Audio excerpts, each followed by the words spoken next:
बड़ा गन्ना पानी कटता थोड़ा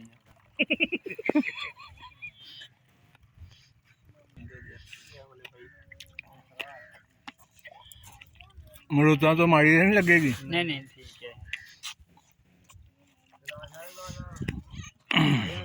ओ पुत्र तुसी पानी पींदे हो पुत्रा अल्लाह होती रोज जिंदगी च मरता भी है ना कदी तो ना हां बोले जुड़े अंदर लगदी भी ठंड जितने वकील झूठ ना सालिया बोले कर बोला में जुड़ जांदे ना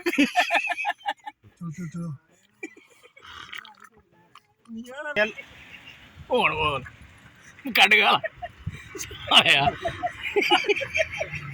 ने बाबे ने तू आशिक बाबे तेरे चल पी मलक वकील जी रो पियो मार घुट